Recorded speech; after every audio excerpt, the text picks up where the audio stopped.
Good day, everybody. We'll get started on our October Eco Working Group meeting.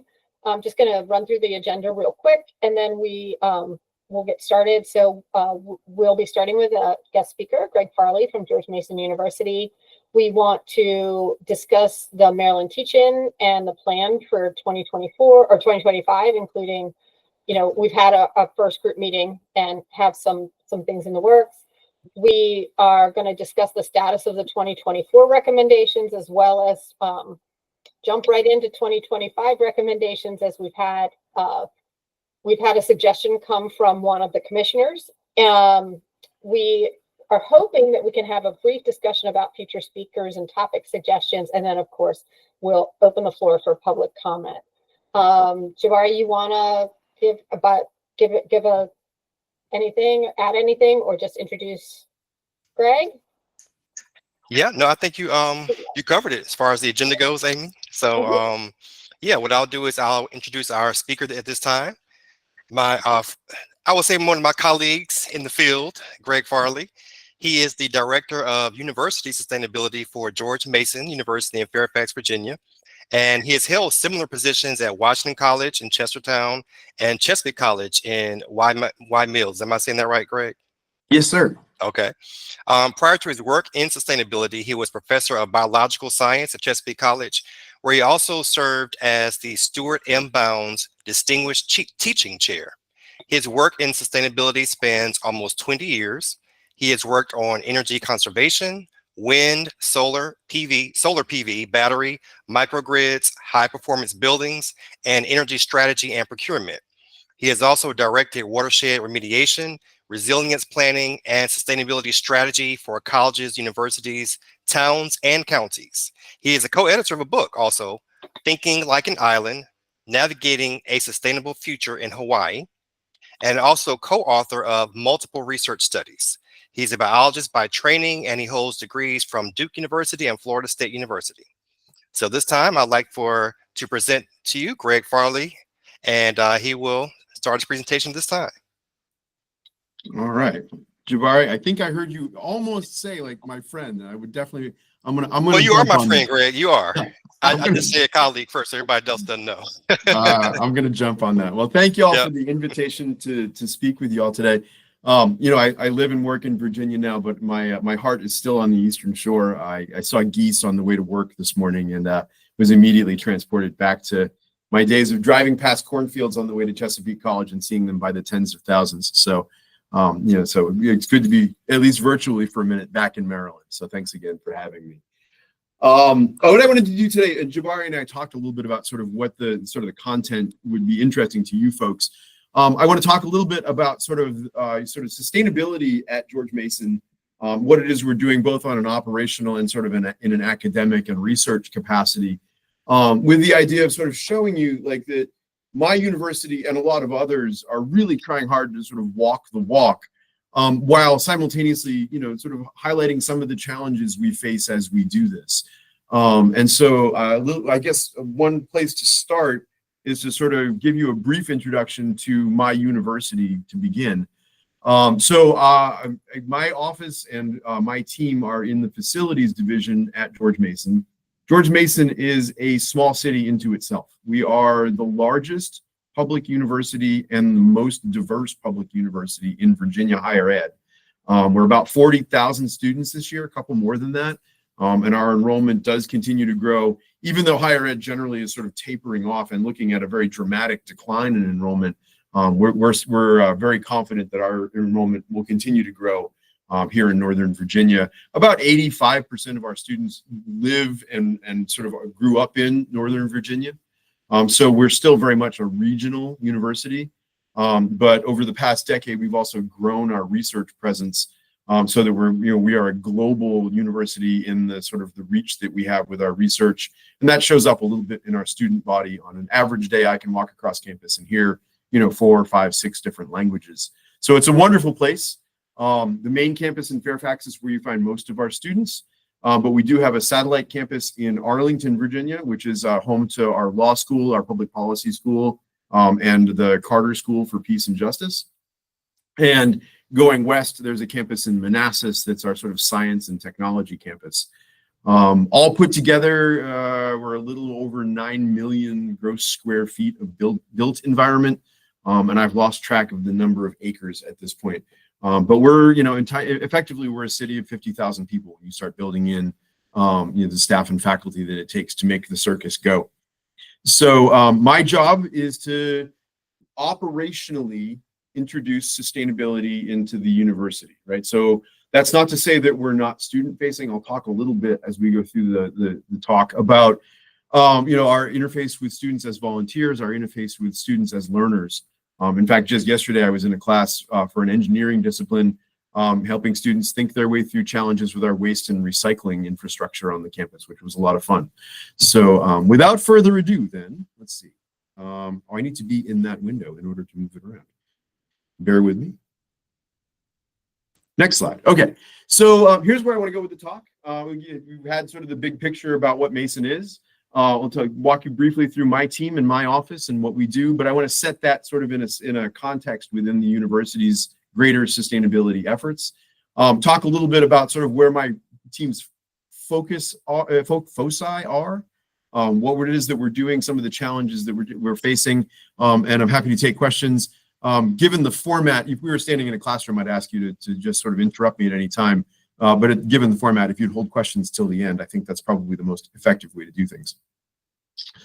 I just want to start by saying that sustainability is embedded throughout Mason. We are the only operational office tasked with sustainability directly. All of the other units you see on this screen are academic. But by way of example, many of you may have interacted with our Center for Climate Change Communication. This is one of 2 such offices nationwide. The other one is at Yale University. And this is the team that does the annual poll for attitudes about climate change in the American public mind. And they're also responsible for the fact that American Meteorological Society meteorologists now talk about climate change on TV, that public health and healthcare professionals now build climate into their thinking, and they talk about it with patients, and they talk about it amongst each other. They're a very active and very important, very applied research sort of group. In the same vein, the Virginia Climate Center in the upper left, they're actually filling the sort of the need that I saw a lot of the land conservancy movements filling when I worked in Maryland. They reach out to municipalities, counties, local governments that don't have the resources, the staff, or the expertise to plan for a climate changed future. And they reach out, they bring research strengths from the university, they bring grant money where they can get it. And their goal is to help, sort of generate resiliency and climate planning for Virginia municipalities and counties going forward. CRASC and CESP are both centers that involve either energy or climate. I think both of those units are in our policy school. The Institute for a Sustainable Earth and I actually collaborate a great deal.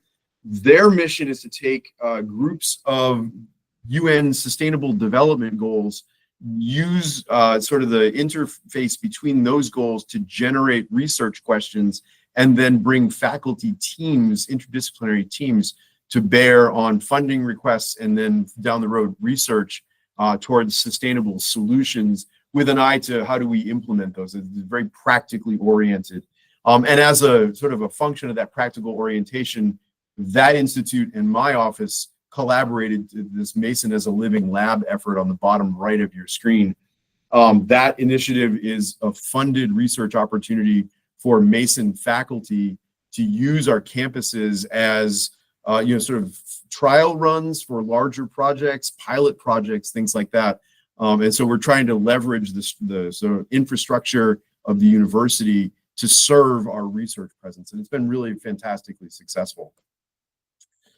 A little bit about sort of my team more specifically. Like I said, we're in facilities, and we run 3 big programs off of our desks. And when we're fully staffed, I have 4 people working with me on this. Kind of down 1 person right now and trying to put somebody else in that chair. But we'll talk briefly about a couple of the programs. I want to start by noting that in the bottom left of your screen, Amber Saxton, who runs our campus efficiencies program, that program is sort of a misnomer. What her responsibilities are sort of assessment and reporting. She is the custodian of our carbon footprint. She keeps the sustainability statistics, and then she leverages those for planning efforts going forward. So I'm going to talk a lot about zero waste as a program today, and almost everything that you see zero waste doing has been strategically a collaboration between Amber and Colleen. Amber collects the data, looks for the gaps, and looks for where the planning opportunities are. And then Colleen and the student teams and the interns she has working with her are tasked with sort of carrying out those initiatives. So let's start there with the zero waste program. I'm really proud of my team for how much we've done. I've been at the university about 4.5 years, and we have dramatically rewritten how we deal with waste, recycling, and composting. It started as an effort to understand how people were actually using our existing infrastructure. Amber did the assessment in that and then led the charge to develop an internal funding application to put down 20 sets of these big belly solar powered IoT connected waste bins. So we were able to take out old school steel bins, and one of them is green and one of them is blue, but they both have big round openings and they're both trash cans. And instead, what we're seeing is end user behavior with these big belly bins, because there's that one extra step, right? I have to stop and figure out where I want to put this thing in my hand. End user behavior has resulted in a much, much greater degree of recycling. We're still working to understand what the numbers look like for this year, but last year there was something like a 60% bump in how much recycling material we were able to collect. We are also at a good time for this effort.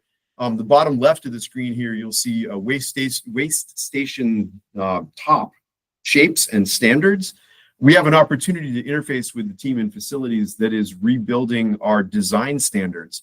And we are trying to ensure that going forward, any new recycle bins, especially ones that are built into buildings, they have a similar set of shapes and a similar sequence of shapes, so that no matter where you are on my campus, if you're holding a pop can, you know you can go to this, and the left hand is going to be 2 holes, and the pop can goes in one of those 2 holes.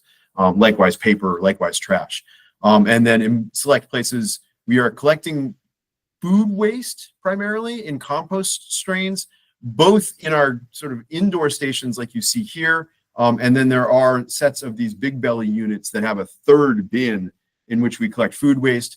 We're also working to expand that to not just food waste, but also food packaging. There are a lot of complications in that. Unfortunately, Amber understands those even better than I do. We're also working on new labeling. It was a revelation to the campus that we needed bilingual bin labels. In fact, the first draft of these, there were 6 different languages, but the labels got really cluttered really quickly. But we're working to make sure that the photographs are clear enough that even if you are not a native English speaker and Spanish is not your first language, that no matter what you're holding when you walk up to one of my zero waste stations, that you understand where it goes. And if nothing else, you can look at the pictures in front of you and say, oh, I have something that looks like that. It goes in this bin. And again, we're still collecting data, but it's been very successful. Glass has been hard for Northern Virginia. The market for this collapsed. We used to be able to make new bottles out of it, but Fairfax County is they have this sort of purple bin program. Their version of this is a 30-yard dumpster with a sort of tent top on it. We actually went out and bought a couple of smaller trailers, and we are actually asking end users to just put glass in here, and then we take this to the county and we introduce it into their stream. This has been radically financially successful for us. It costs us about $7 to $10 to empty one of these on a per weight basis, but in sending it to the recycle facility, we were paying a much higher tipping fee on that weight. And so this has actually been a sort of a minor cost savings for the facilities division, as well as a radically successful program. So we've done a lot with waste diversion. The one other thing I wanted to highlight, and big tip of the hat to folks on my team and a real dedicated squad of students who helped with this. We have 40,000 students. We really only have sort of dormitory space for about 6,500. But still, as you might imagine, when 6,500 people move out of dorms within, a period of, let's call it 5 to 7 days, the mountain of things they leave behind contains a great number of items that are actually not broken, don't need to go in the trash, could be collected and redistributed. So we have started this sort of Patriot Pack Out movement. It's the second bullet here. Last year, we collected 13,000 pounds of goods, and this is clothing, books, small appliances, kitchenware. We got Halloween costumes. We got dive gear, you name it. We saw it all. We had a 55-inch TV show up. We collect this, we sort it. We actually collaborate with our art department. We open an art gallery. We create like a miniature department store, and we redistributed it all for free. In the first year we did that, it was a fantastic effort. The second year, we had more material come in, even stronger effort. But what we really liked about it is that we saw some of the items we know we gave away in year one come back to us for redistribution in year two. We've actually started a circular economy on our campus. And this is we're learning also a very important means of support for some of our international graduate students who probably read the literature about how much it costs to live in Northern Virginia, but they don't really internalize that or understand what it means until they get to Northern Virginia. So we see a lot of our graduate students show up and they're taking dishes and pots and pans, small furnishings, things that they need to live. And they're doing that and then returning that to us when they're done with it. I'm so proud of that effort. It's fantastic. At the same time that we're working on diversion, we're also working on reduction, and that involves reducing what we bring in. And so my team is deeply embedded, for example, in a number of requests for proposal for both goods and services to try and make sure that we introduce sustainability criteria into those RFPs so that vendors responding to that know that we have a preference for cotton over plastic. We have a preference for recycled paper. We're actually in the middle of a RFP right now for print and mail services. And the sustainability recommendations in the RFP do include things like, we would prefer you to use electric vehicles to run packages between our campuses. So trying to cut down the amount of waste coming in, as well as capture and repurpose the waste that used to go to, doesn't go to a landfill here in Northern Virginia. It goes to an incineration facility. It's a trash to energy plant. But the downwind community, as you might expect, is a low to moderate income, mostly Black and brown. And the environmental justice impact of that plant is, to our eyes, fairly terrible. So we're trying to keep as much material out of that system as we can. In addition to everything else that the Zero Waste team is doing, we also run a small grant program out of our office. So our Patriot Green Fund is a $100,000 fund. It's a recurring line item in the facilities budget. We have a volunteer committee that adjudicates applications from faculty, staff, and students. Most of them actually come in from students. And if you have an idea to make the campus more sustainable operationally, and the committee decides to fund it, we can give you up to $20,000 to execute your project. And so we see a wide variety of projects come in for this. These are just the goals of the program. But some of our favorite examples, some of the Big Belly stations were purchased with Patriot Green Fund money. We've planted a whole number of pollinator gardens and pollinator refugia around the campus. We had one student engineering team design a floating drone that helped us understand the depth of sediment in one of our campus stormwater ponds. And that leads to operational decision-making about when and how we need to clean that pond out. Fortunately, what they found is that for the moment anyway, its volume is not sufficiently reduced that it requires clean out.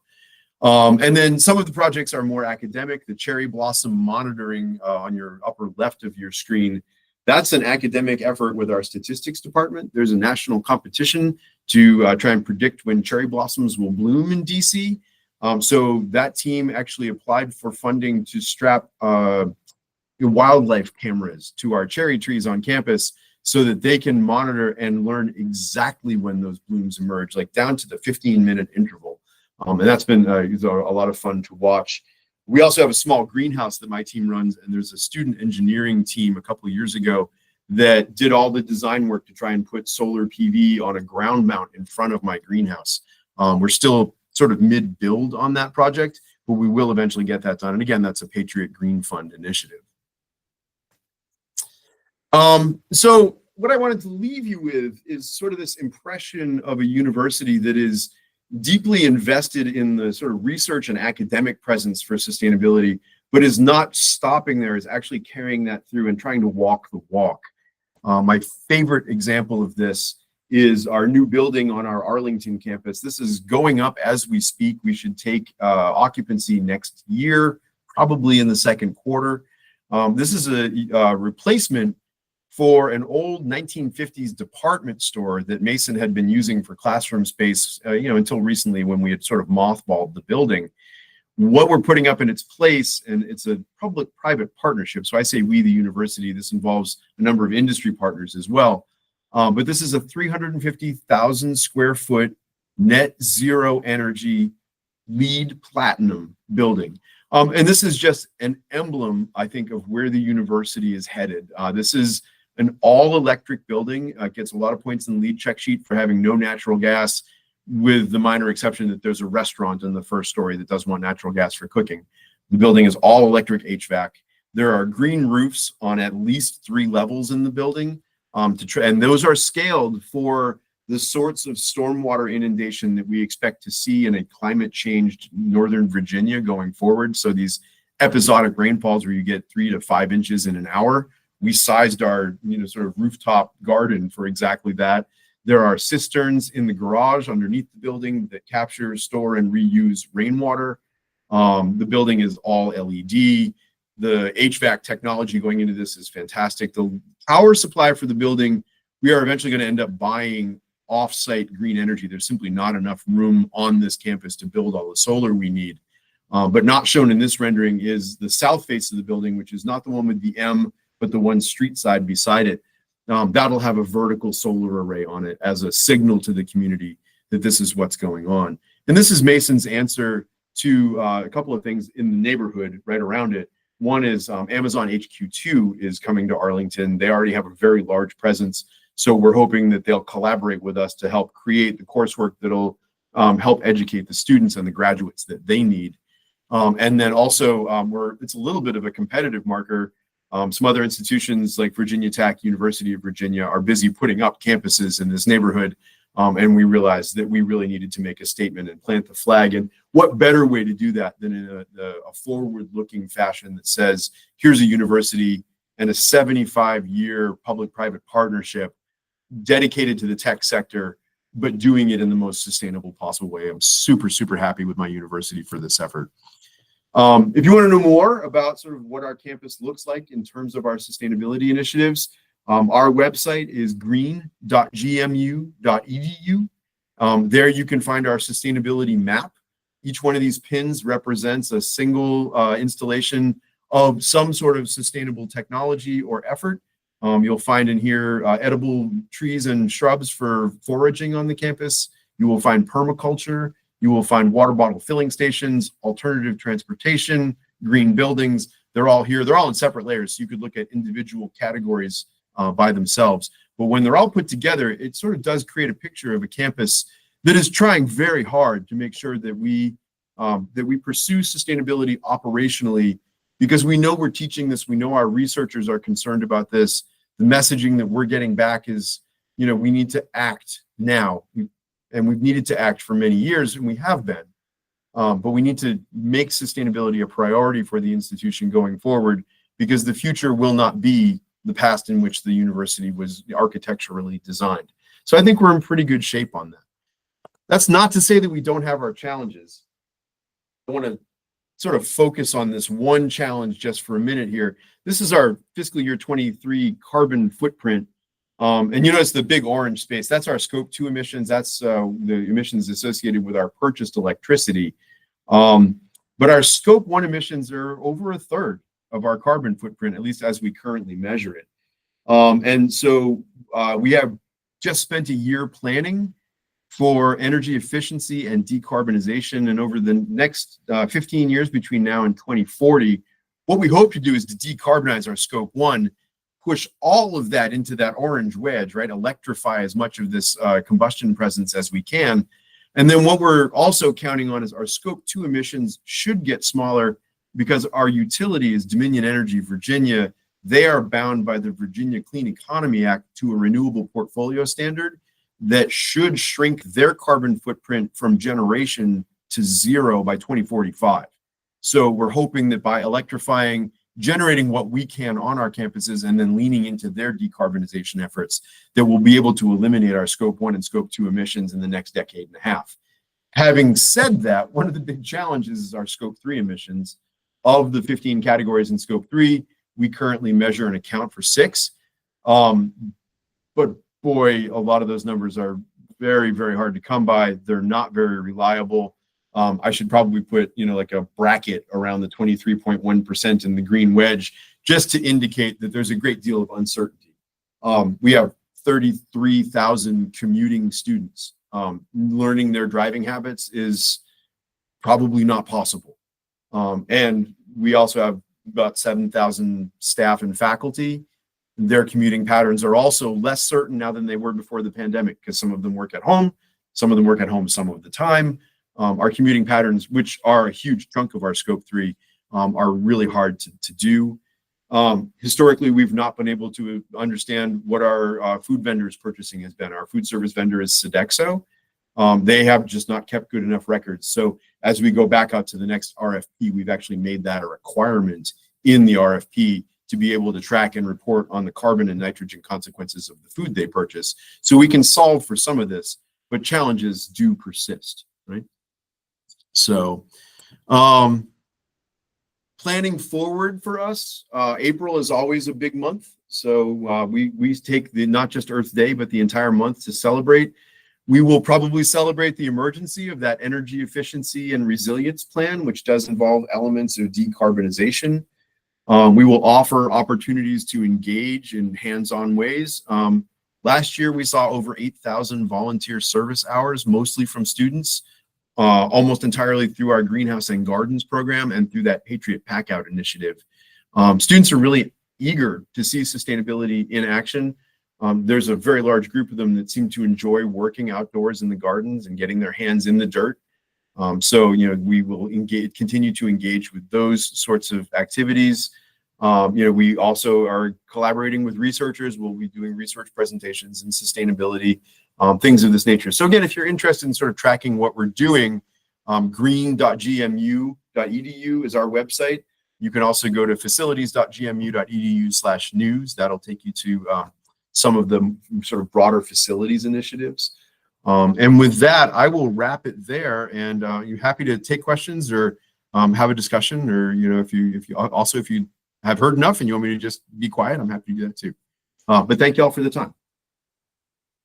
Great, thank you so much. No, we don't want you to be quiet just yet. I'm sure I'm sure there's some questions.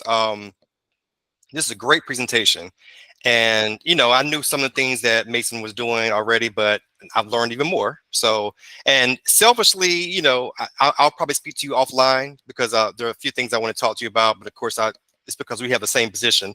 So I don't want to, take up too much time on that part. But I do have a list, just to let you know, Greg. All right. So, but before I get to the, Tristan, I see your hand is up. I, again, have several questions, but I'll narrow it down in the sake of time. One thing that impresses me about George Mason is that a lot of what you're doing is not really mandated. You're looks like you're doing it on your own, which is great. In Maryland, it's, we have a lot of state mandates and many of them are unfunded, but they're great initiatives and things that we should be doing. I fully encourage everything that the state, put into plan for us to do. So I guess one question would be for you, and you may not be able to pinpoint exact percentage, of course, but how much funding comes from outside of George Mason to get some of these projects done? Approximately none. I am very fortunate that we are very well supported by facilities. I have a fairly robust budget, both for personnel and for direct expenditures. And for some of the major initiatives, the university, for example, ponied up, I think it was a $220,000 strategic initiative fund to do the Big Belly installations, right? Great. But most of the rest of this, we try and do as economically as we can. It all comes out of my DE budget, which runs to about $50,000 in most years. Okay. So, All right. Great job. Okay, Tristan, I see your hand is up. And then Laura. Okay, thanks, Jabari. I will be quick. Mine is just a huge kudos to you and the work you're doing at Mason. Greg, I grew up in Arlington, so I consider Mason my like home school, even though I wasn't a student there. So it's just really inspiring to see the presence and the difference that you're making in Northern Virginia. You know, if you've never been, for everyone else, if you've never been past the Mason campus, it's very visible. It's in a major area of the city, of the neighborhood, so people are seeing it, and I know it's making a big impact. So amazing work. well, thank you for your kind words. I'd like to build on that and just say that if at any point any of you would like to come tour any of our campuses with me, please, I'll put my contact information in the chat before I go. I would love to have the company.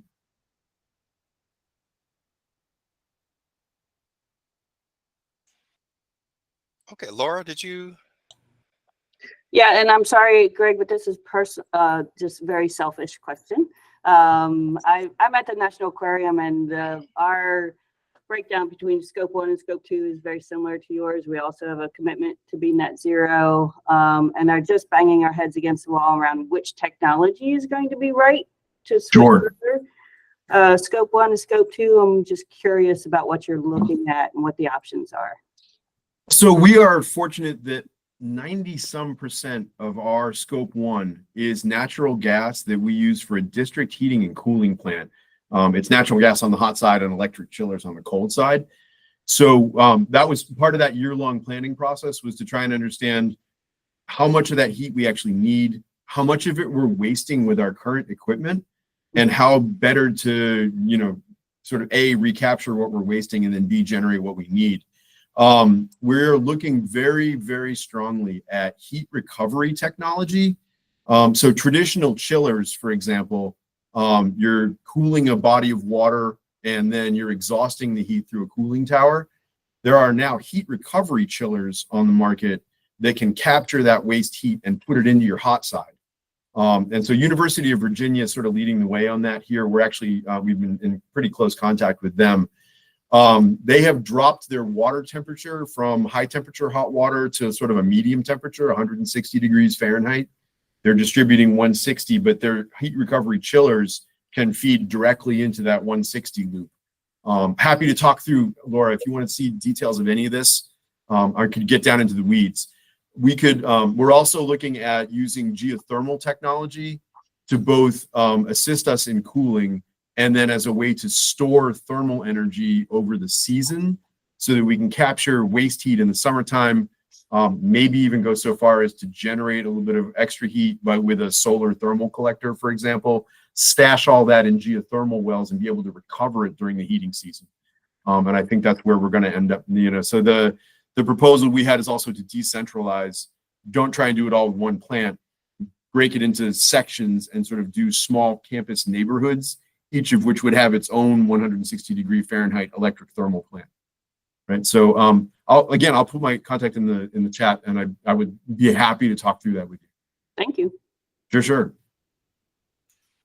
I saw a question from Laura in the chat. Do they budget funds based on savings that have been realized? No. Oh, that's the holy grail.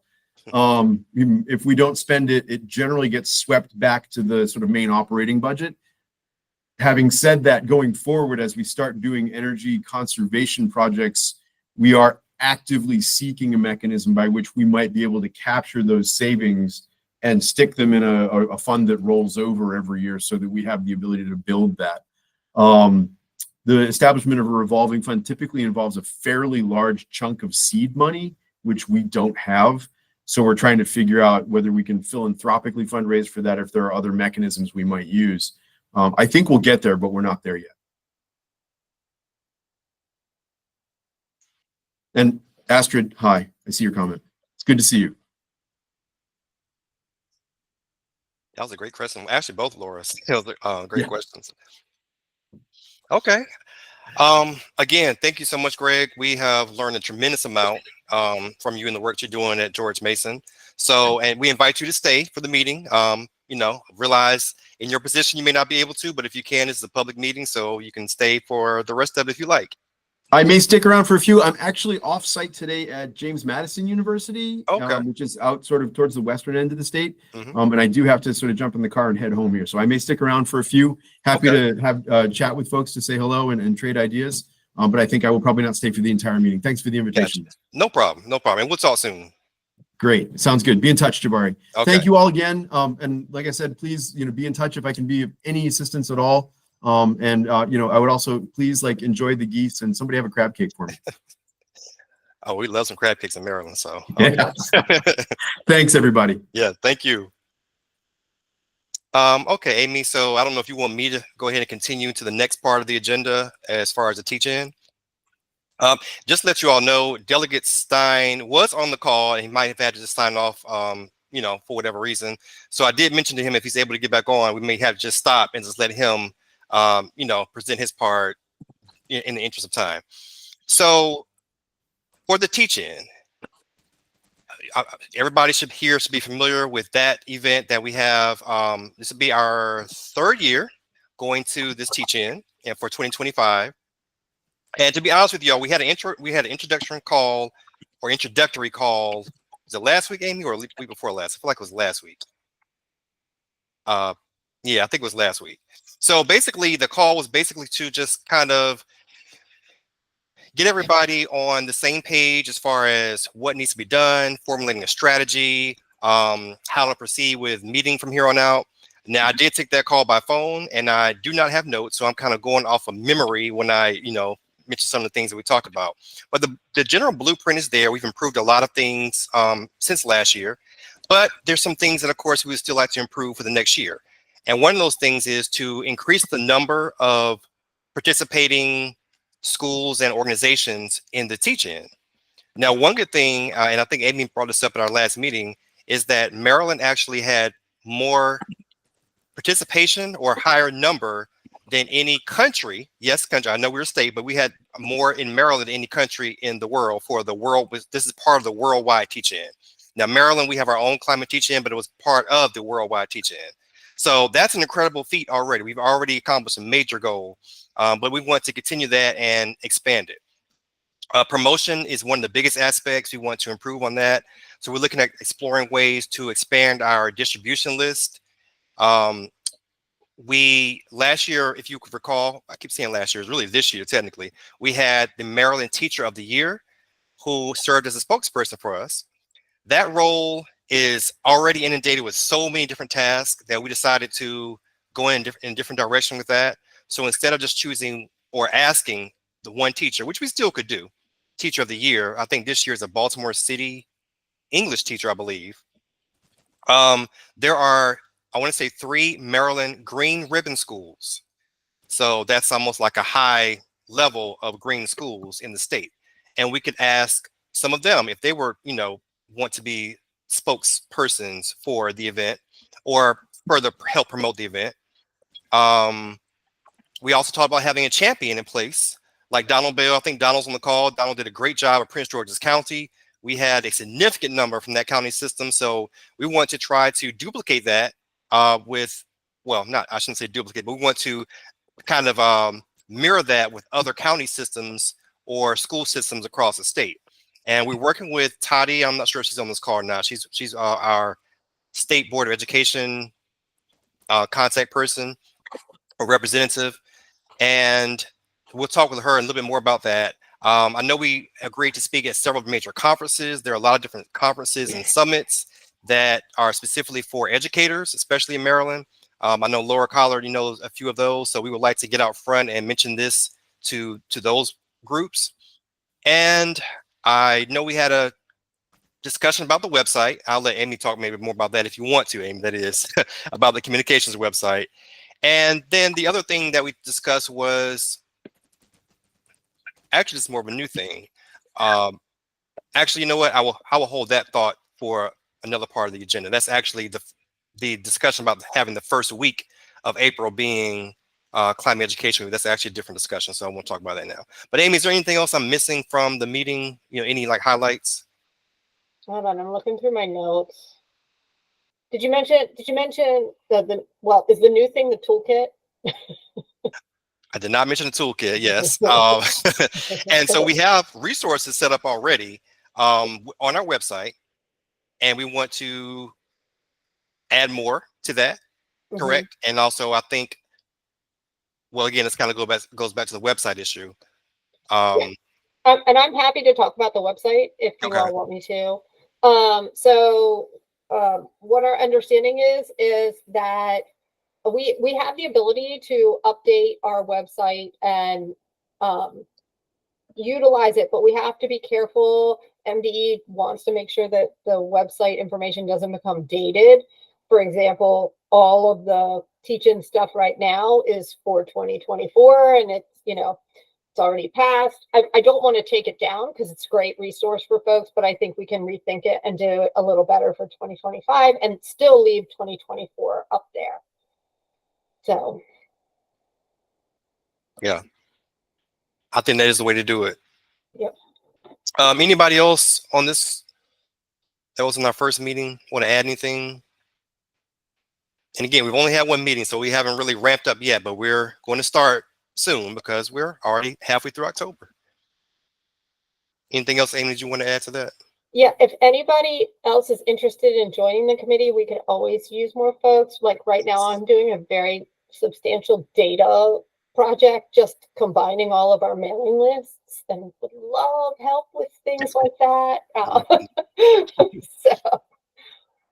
So just put that call out there. Yes.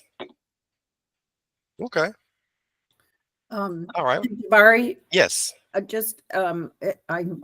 if you've said this, I apologize. But one of the things that that we talked about was, as we do these teach-ins, to be able to have examples of it, because there were so many good activities that teachers did, so that other teachers can see what they did and the resources that they used to do it. And some of them are low cost, no cost, and others, may take a little bit more. But I think most of the things that students did, or that teachers and students did, were low cost, no cost around the schools. Yeah. Yep. Absolutely, Laura. And we actually did have something. I'm not sure if it's on our website, Amy, but we did capture some of the projects that some schools did. Yeah, we have some pictures, and we just have a list. They had to report what they were planning on doing. So like in later emails to teachers, we kind of had that list of ideas, but we can start to use that a little better this year, I think. So yeah. Yeah. Great idea. Any other questions from anyone thus far? And of course, we'll be having more to report on this as time goes on. Yes. Who's that speaking? Yeah, this is Zach. Zachary Carey. Yeah, Director of Science at Maryland State Department of Education. I talked with Taddy previously about the idea to focus on Green Ribbon School awardees as potential champions, but also thinking about just outreach that we could support, and maybe even, I'm not sure if it's feasible, but maybe coming together with a number of ECO members and doing school visits to kind of celebrate and get some social media posts or content going. Could be something to make it just exciting. You give a lot of recognition to the districts, to schools, to teachers, to students in that way. Okay. That's something to consider. I think that's great. Yeah. Jessica? Thanks, Jabari. Amy, kind of going back to your data project there, when it comes to consolidating those mailing lists, do we have an official MCC newsletter or anything of that nature? We don't. We don't have the resources to do a regular newsletter or anything like that. I'm just thinking something quarterly, not necessarily regularly, but Zach brought up a great point about outreach, and that's what came to mind. Yeah, I mean, it's something we could consider as a group, doing a quarterly newsletter or a biannual newsletter. I mean, we do an annual webinar based on the recommendations of the commission. But it's a commitment, and I'm not, like I said, I'm not confident we have the resources to do it. So. Along those lines, if you don't mind, I'm Laura Collard, by the way, with Maryland Association for Environmental and Outdoor Education. We call ourselves Mayo. I know we do a fairly regular newsletter, and many of our partners do as well. And even if ECO couldn't do a newsletter, if they had something that could be grabbed by newsletters Oh, to yeah. put in, that might be something either in terms of the work that we're doing, or any kind of like kudos to or recognition of. And I know for my organization, like even if you wanted to highlight some of the teach-in things, I know we could do a place I think we're doing them every other month. That would be like an eco climate teach-in highlight. And then, but it's who would write it, but I have a mechanism if you all want to use that. Likewise, Zachary and Peyton, we could do something like that for Green Ribbon Schools as well, just to highlight some of the Green Ribbon Schools that have, been named in the past, just to encourage schools and districts to apply. Very Okay. cool. Yeah. If the resources are already there, I say let's use what's out there if we can, the best we can. So yeah, great thought, Laura. Appreciate that.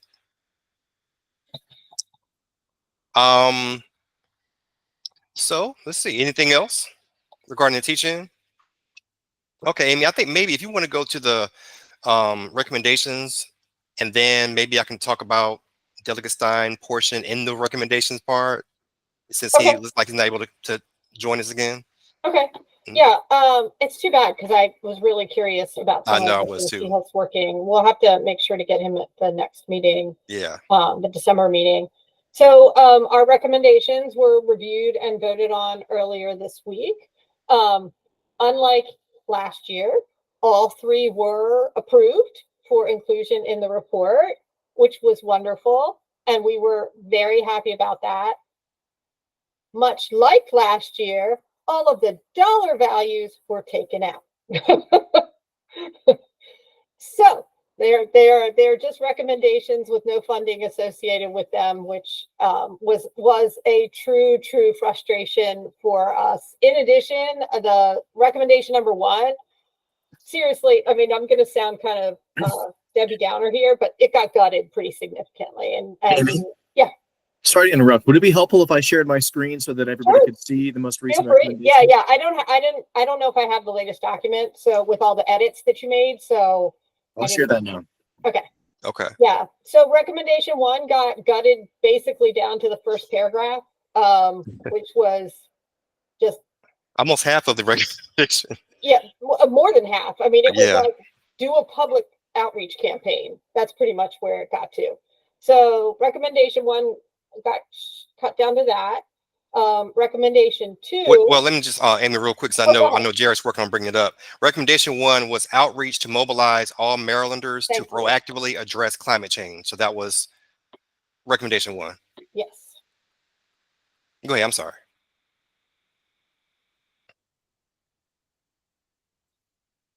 Okay.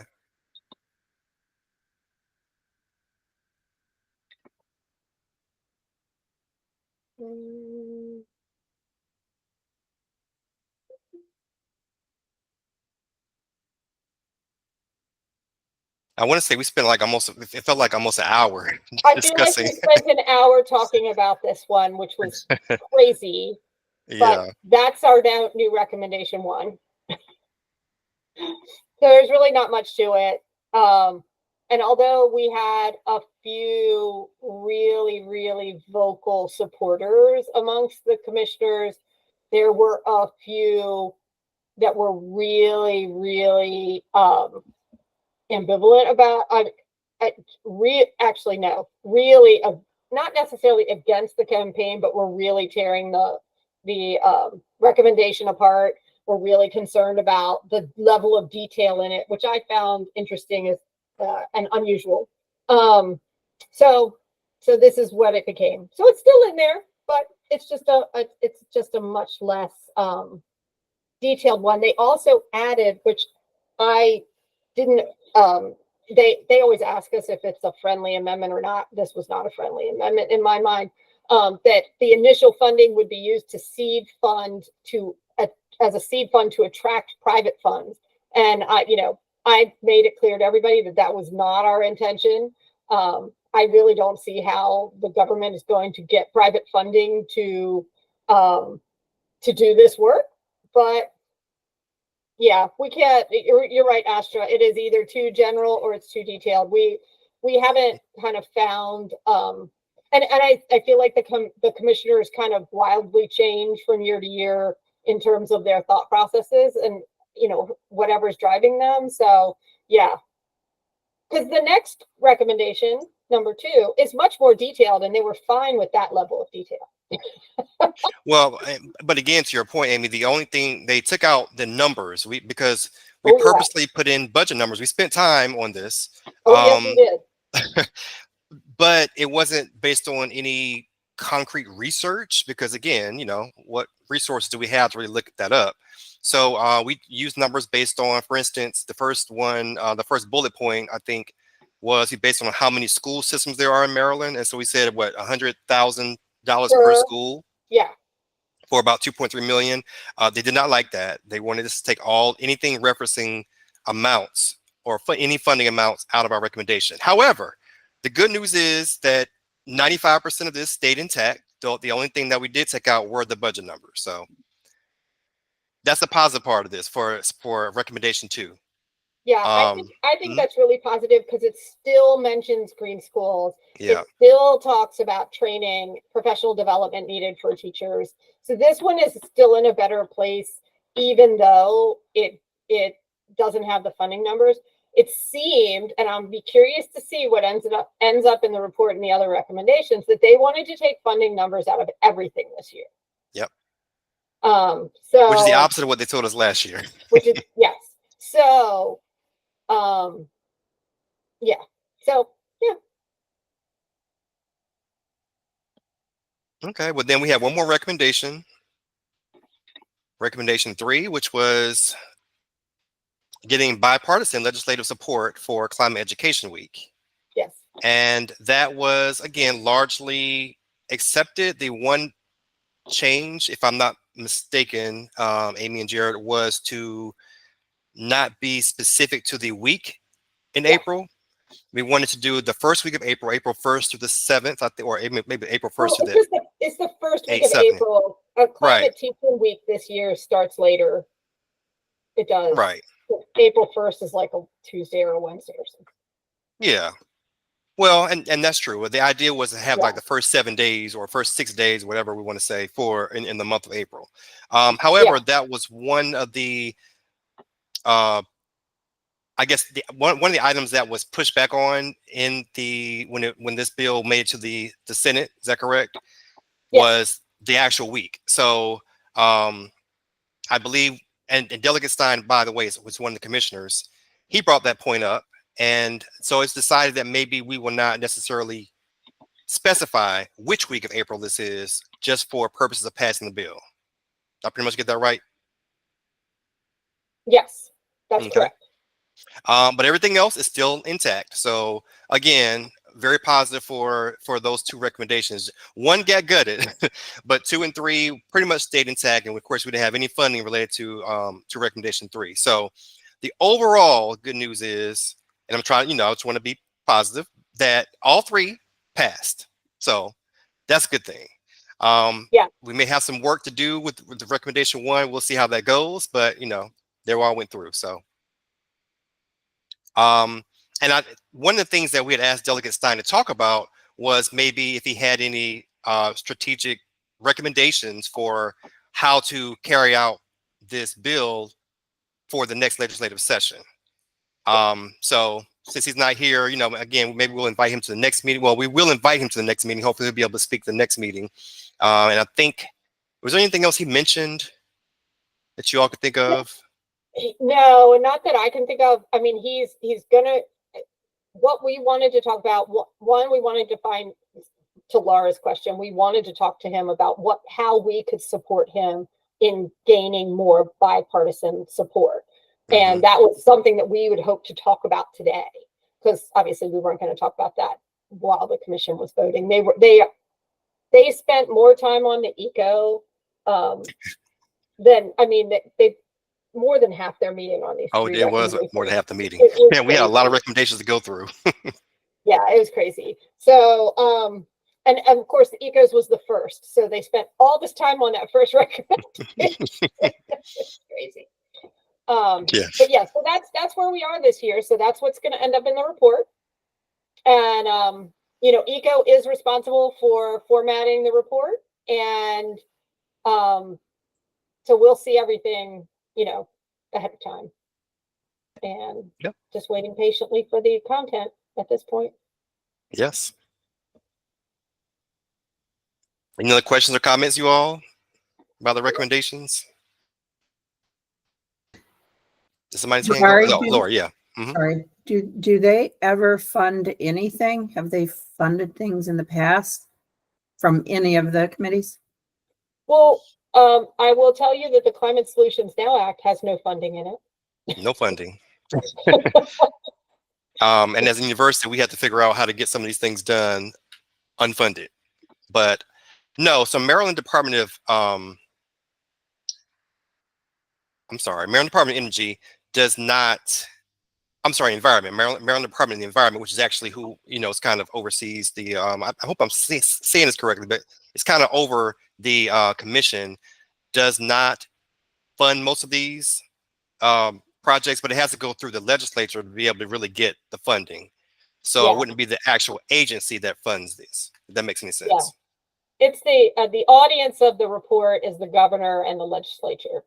Yeah. So can I ask another question? Do you mind? Okay. I know, Kristen, it's along the same lines. So if it got to legislative status, money could be added to it at that point? Yeah. Absolutely. Mhm. Okay. And hopefully And that would be one of, yes. And that's one of the things we kind of want to talk to Delegate Stein about. But again, we'll hold that off. That's a discussion for next time. Tristan?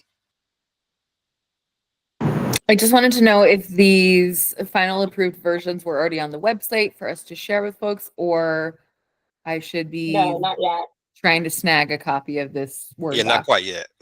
Okay. Mhm. Can I They'll get be a on the copy of the website. Word doc, or should I just wait? They will be on the website later today. Okay, Kate. Great. Oh, Thanks, Jen. today. Okay. There you go. Okay. Well, Amy, do you want to talk about 25 recommendations then? Sure. So, I mean, one thing we didn't do last year was talk about recommendations throughout the year. And I kind of want, after being frustrated once again with recommendations, I wanted to kind of start thinking about these a little earlier in the year. And for two reasons. One, because I think that if we start talking about recommendations, I think that should drive the choice of speakers. For, you know, so that we're getting more and more supportive, like basically backup and documentation to pursue our recommendations. But I also wanted to bring it up as well because one of the commissioners sent in a suggestion for a recommendation. They actually wanted to tack it on to the first recommendation, which would have gotten wiped out. But and that suggestion was to create a grant program to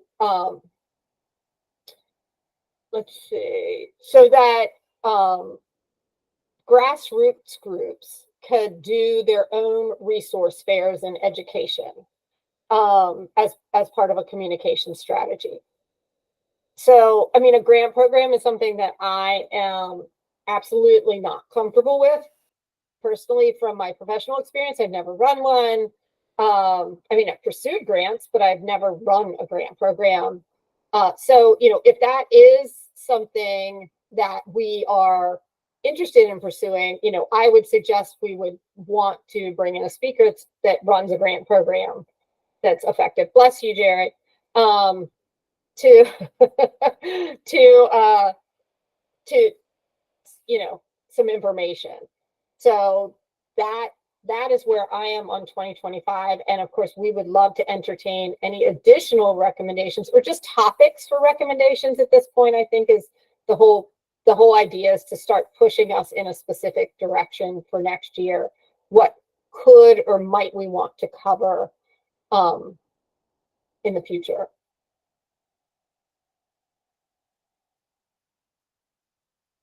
Anybody?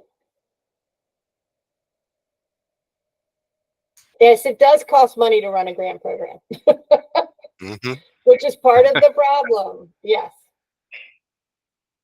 Yeah. Well, but to Amy's point, we'll be trying to discuss this periodically. Well, not periodically, really at every meeting at some point. So Yeah. I would advise you all to just, be thinking of some things. And I guess maybe with the next meeting invite, we'll kind of prompt you again just to start thinking of some possible recommendations for our group. And again, our concentration, that's the other thing. We have so many different things under our one working group: education and communications and outreach. So we try to we cover a lot of things here. But yeah, just to kind of keep that in mind for some recommendations for the next year. We would like to discuss this at every meeting from here on out. Well, and if no one has any thoughts, bring your thoughts to next meeting or email Jabari and I or Jared at any point with anything you think about. I had looked into some potential future speakers or topics that might support the current recommendations that we have, as well as this grants recommendation. So, supporting the recommendation 1, the campaign, Massachusetts has actually launched a Climate Action is for All of Us campaign, which is pretty cool. And I think it'd be really neat to have a representative from the agency that runs this campaign come and talk to us about the logistics and their goals and, how it's going. So that was one. There is, let's see, I had the Chesapeake Bay Grants Program has outreach and restoration grants. So I thought maybe somebody from Chesapeake Bay Trust. I had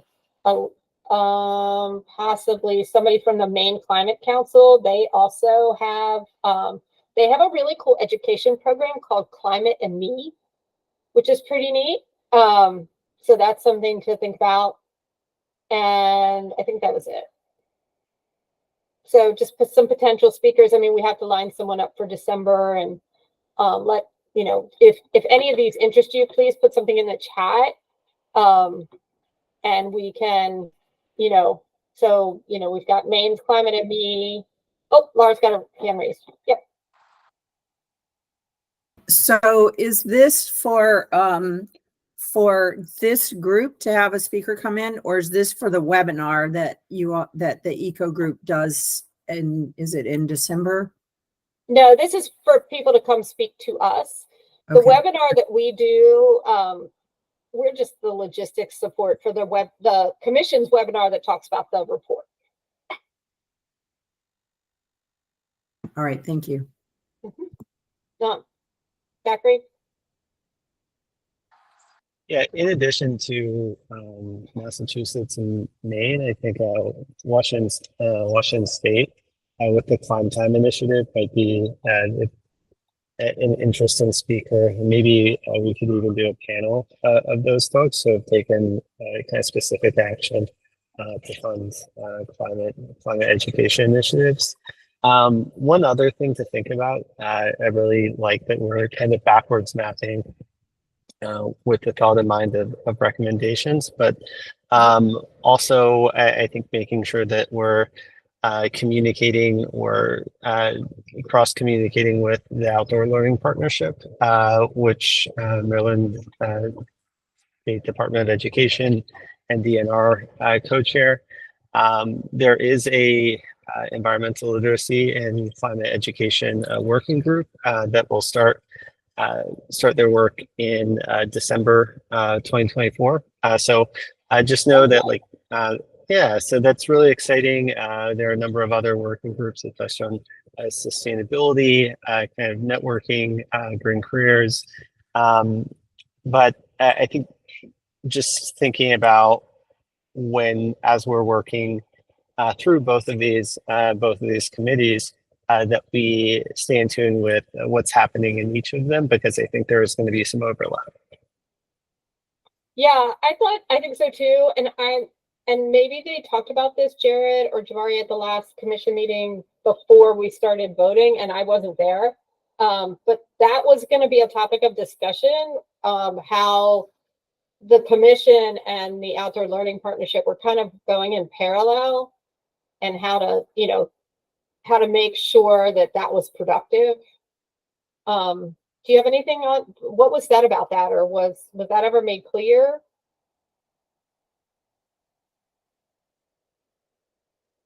This is for you, Jared. Yeah, I was wondering if Jabari was going to chime in first. I remember that conversation. I don't exactly remember where we ended with that, other than what you've just noted, that they wanted to make sure that they weren't, duplicating efforts or contradicting each other. But I can review the footage there and get back to you if there was any action item there. Okay. I'm just curious. I mean, oh, go ahead, Laura. No, at the last, I think it was at the last meeting, Zachary, because there are a few of us, like Tristan and myself and Peyton, who are on the OLP, and so I did want to talk with you and Stephanie about how we could feed in and have an eco spot on the agenda for the OLP, and likewise we can take things back. So that might be kind of an initial mechanism for sharing that. Yeah. Anyway, and I also had thought, Zachary, which I can email you or talk to you later about that, but the recommendations conversation that we've just had, I think that would be a good one to present at the leadership meeting, so that leadership can see what those recommendations were and know that they stood up in the MCC commissioner conversation, and that they actually have some impact on OLP work as well. So yeah, I appreciate that. That had come up at our leadership meeting planning session, and we were just thinking about how the MCC, how the MCCC recommendations would be incorporated, and kind of who was the speaker that would be presenting on that. So, yep, definitely. just to add to that, we're all approved by the MCCC leadership to be on this committee, right? So there's been a kind of vetting, I don't know if it's a vetting process, a process for selection onto the committee. Yeah, what do you think, Laura and Zachary? Should we have kind of like a standing agenda item, like you're talking about on the outdoor learning partnership meetings, on our meetings, for you all to report out kind of what's happening that relates to what we're doing? I don't know how comfortable you feel doing that. But it would be good to build momentum together. Yeah, Amy, I think that makes sense. For context, the environmental literacy and climate education working group doesn't begin until December of this year. But I think once those working groups kick off, we probably have a lot to talk about. So including an item, and Stephanie Tuckfield or I would definitely be able to share out, or if there were individual working groups, the co-chairs of those working groups could as well. Okay. Yeah, we'll just add it to the agenda for now. It'll be on the agenda in the December meeting. Maybe the first thing is just kind of an update of where it stands and that you're creating these working groups, and then we can go forward from there. I think that would be a great topic, regular topic for us. And if you could, report back to them about the teach-in specifically, and also our recommendations, I think that would be great. And that was our agenda. Oh, so any thoughts on those speaker topics for I mean, we need to pick somebody for December. When we can just pick someone from that. Or I think a panel would take a little longer to organize just because it's multiple schedules. So we might want to push up some sort of a panel. And I don't know if we have time. I don't know if we have time for a panel. Part of me feels like we just have them on at different meetings. Because we only give them 20 minutes. Our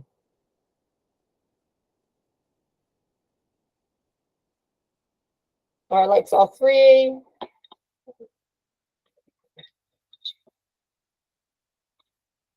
Okay, well, tell you what, I mean, I can reach out to multiple ones, see who's available. I think they have interesting topics, and we also welcome any suggestions for future speakers. I mean, you all are out in the industry as much as we are, meeting people, and if you come across someone who is, for example, the Washington State Climate Change Initiative, you mentioned, you know, if you have a contact that you know of that works there or is involved in that, I would love that, and we can reach out.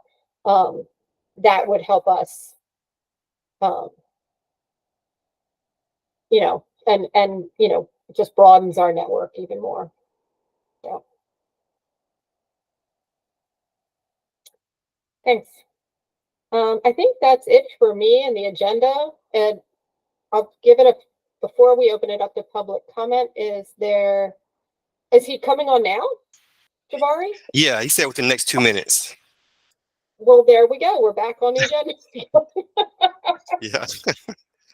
Well, that's great. That's awesome. Yeah. Do we have somebody's hand up before or no? I don't Okay. think so. I don't think so. Should we wait to do public comment, Amy, or what do you think?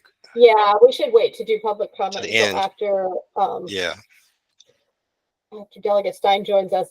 I'm trying to think if there's anything else we could talk about. I mean, I will tell you that the recommendations voting is not done. There's another meeting. Jared, do you think they're going to get it done by then? Okay. I can do nothing but shrug. I hope. Yep. I'll say this: Yeah. the commission will conclude recommendations. Whether or not it's going to be finished in the allotted time that we have in the next single meeting, that we won't have to schedule any additional others. I can't speak to that, but the commission will finish deliberation. They will get through it. Yeah. It's just the mitigation working group hadn't gone yet, and they have the most and the most complex by far recommendations, and several of them, I believe, are also fairly controversial and will have much discussion. It seems like Delegate Stein. Yes. Yes. Delegate Stein, welcome back. And we understand you had to drop you. off for a little while. So Yeah, sorry for the schedule mix up there, but no problem. We're waiting for you. So I'll give the floor to you now if you're ready. Okay. Sure, Okay. sure. And yeah, first let me say I appreciate all the good work that ECO does in education and outreach. And, you know, I know you all discuss, and it's been discussed at the commission, the Climate Change Commission, that, you know, it really is such a it's such a key part of the work on climate is, you know, providing information and education, both about the problem, you know, the many levels in which climate change is affecting us, but also the opportunities in terms of individual community action, taking advantage of state and federal incentives. So it really is important, and I appreciate the work you do. You know, that's one reason why, you know, the bill idea that ECO had come up with for a climate education week, I'll be reintroducing that next session. And, you know, with perhaps you know, we all should talk or are interested in your feedback, but I guess at the commission level, it was discussed having some flexibility as to when that week in April would be. That might help with the bill's chances. And then the other thing I'll be working on is, you know, in terms of climate legislation, is another bill that I had last year to help generate some revenue for climate mitigation and adaptation efforts through a surcharge on fossil fuel shipments, specifically natural gas and coal. So some version of that, I'm not quite clear exactly what, but some version that would generate a significant amount of money, $200 to $300 million, and that would even if the amount of coal that's used in state, there's certainly be a fair amount that continues to be exported. So even if the amount of revenue that's generated goes down a little bit over the years, it still would be a substantial, reliable source of revenue. So I'll be putting that back in, and certainly in the first, I know you were there in the House hearing, waiting last session for several hours, as committee briefings got started late, and then also in the Senate. Look forward to working with you on that, and certainly welcome your support on the fossil fuel transport fee bill as well. And with that, happy to take any questions. Thank you so much, Delegate Stein. I know we have a couple of questions. Yeah, I can start. I mean, the main question that I have for you, Delegate Stein, you've helped us so much. How can we help you? How can we support you with these bills? What can we do? Yeah, well, I guess, with respect to the Climate Education Week bill, maybe, we can,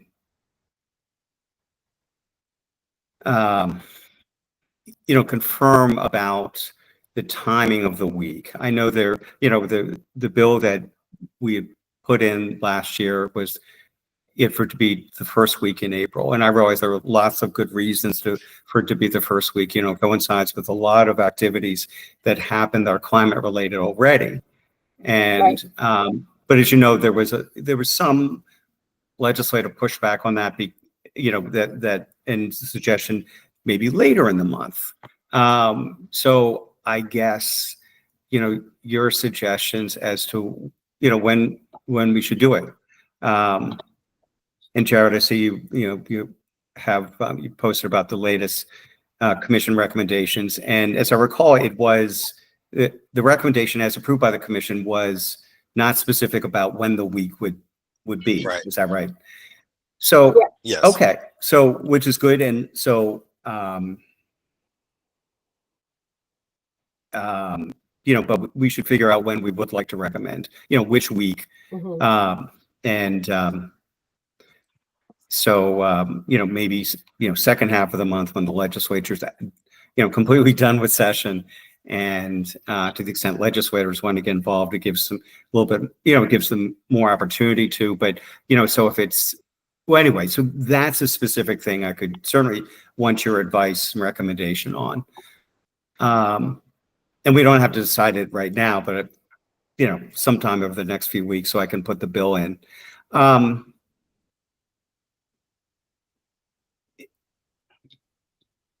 I guess second way with respect to that bill is it'd be nice to have a Senate cross-file on it.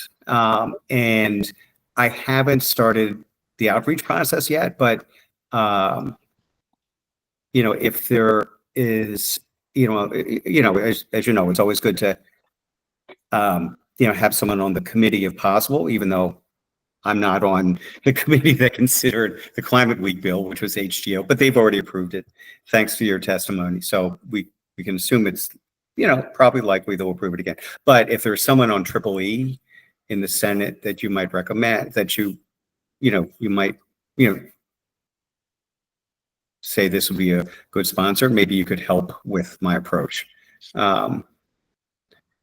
And let's see. And then, of course, your testimony, which was spot on. It was, the House, of course, we had more time, more opportunity for witnesses, but it was great. I would say, bring that back. And then on the,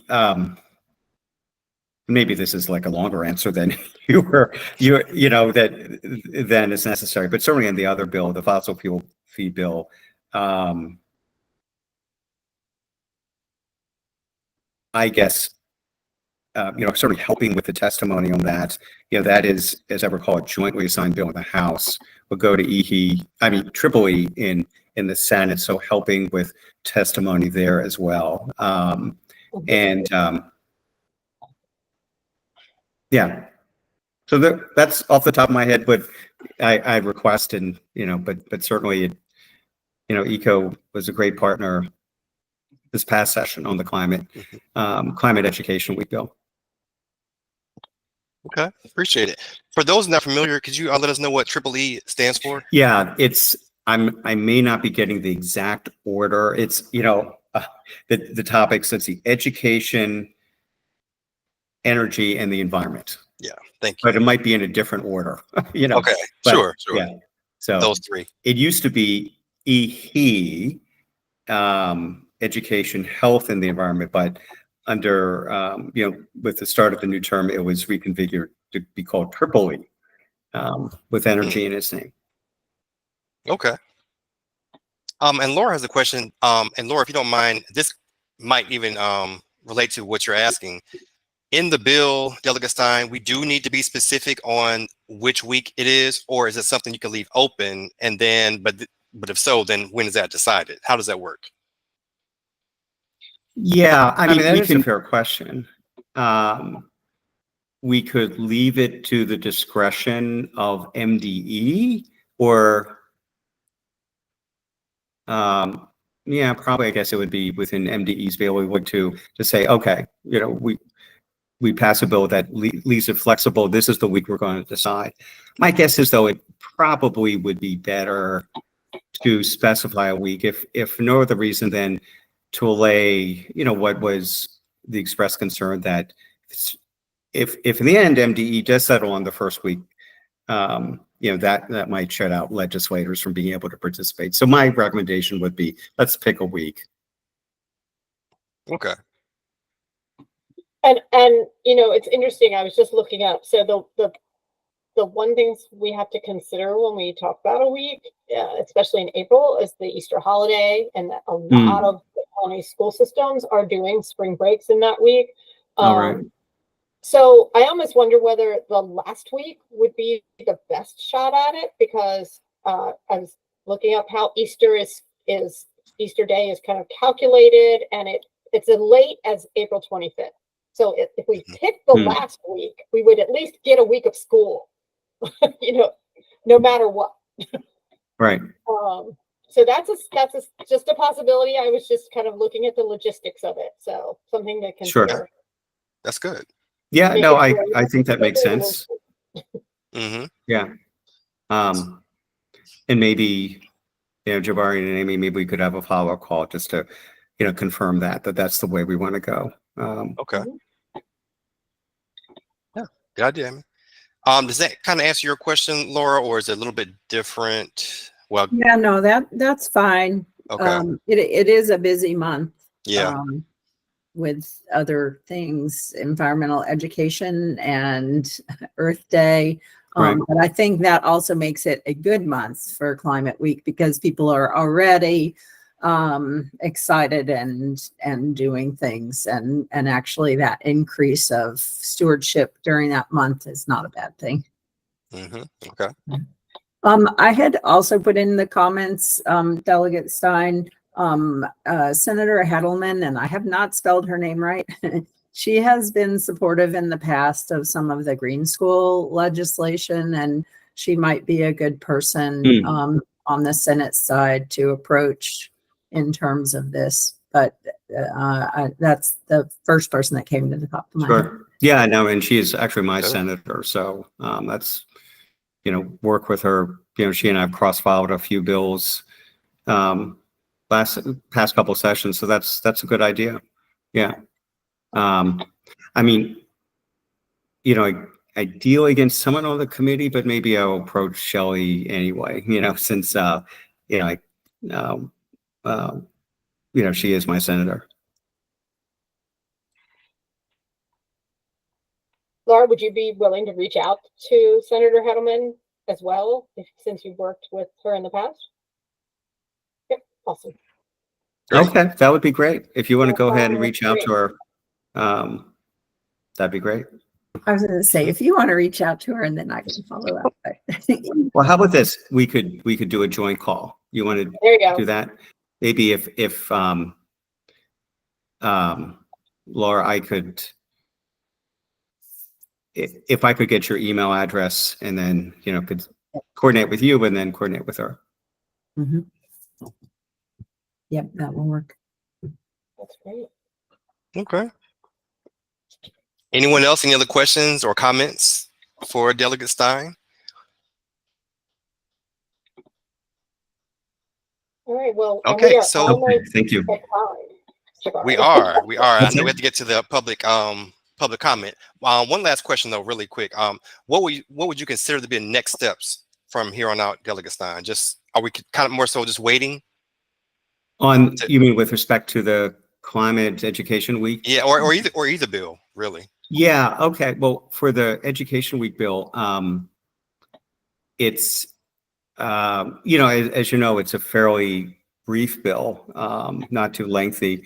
We would just need to amend it to say, you know, last full week of April would be the designated week. And then I can put it into bill drafting. And at the same time, you know, hopefully we can, you know, if Senator Hedelman's willing, great. If not, you know, find a Senate sponsor, but I don't need to wait to get the ball rolling on bill drafting. The fossil fuel transport fee bill, I guess I want to see before I put something into bill drafting, I want to see what the recommendation of the commission is. Okay. And yes, and I just saw the note, it is being proposed by mitigation working group. Okay. Just for a couple of reasons, so I won't get into right now, I may be proposing a couple amendments to it, but, you know, sort of the same spirit as what's been, you know, as what we had. But, you know, so that probably, let's see, I guess there's one final meeting. Well, hopefully it'll be the final meeting next Right. month of the commission, which, you know, in which the, you know, all the remaining recommendations, and there are a fair number, will be, you know, commission will get to. So once that happens, then, you know, I'll get into bill drafting. And I know that League of Conservation Voters has been been talking to one or two senators about being Senate sponsors, which would be really, you know, just like with the other bill, would be really helpful. So, so I guess I'll be waiting until the commission makes its final recommendation to get into bill drafting. So my guess is that won't be, unlike the Climate Education Week bill, which I think maybe we could pre-file it, but the fossil fuel bill probably not. But you know, I would want to drop it early in session. Sure. Okay. So, yeah. Great. Thank you. Okay. No, thanks for all your support and involvement on these issues. And yeah, if it turns out I've got anything else, or if you have, you know, if anyone wants to talk with me about other, you know, eco legislation or other climate legislation, be happy to, you know, chat offline about that. Great. We appreciate you, Delegate Stein. We really do. Well, thank Thank you. you so much. We really do. Sure. And again, Yeah. sorry for Thank the you. schedule mix up on my end. Understood. Okay. Thank you Yep. very much. Thank you too. Yeah. Bye-bye. Okay. Bye-bye. All right, well, I guess all we have left to do is open the meeting up for public comment before we close down for this session.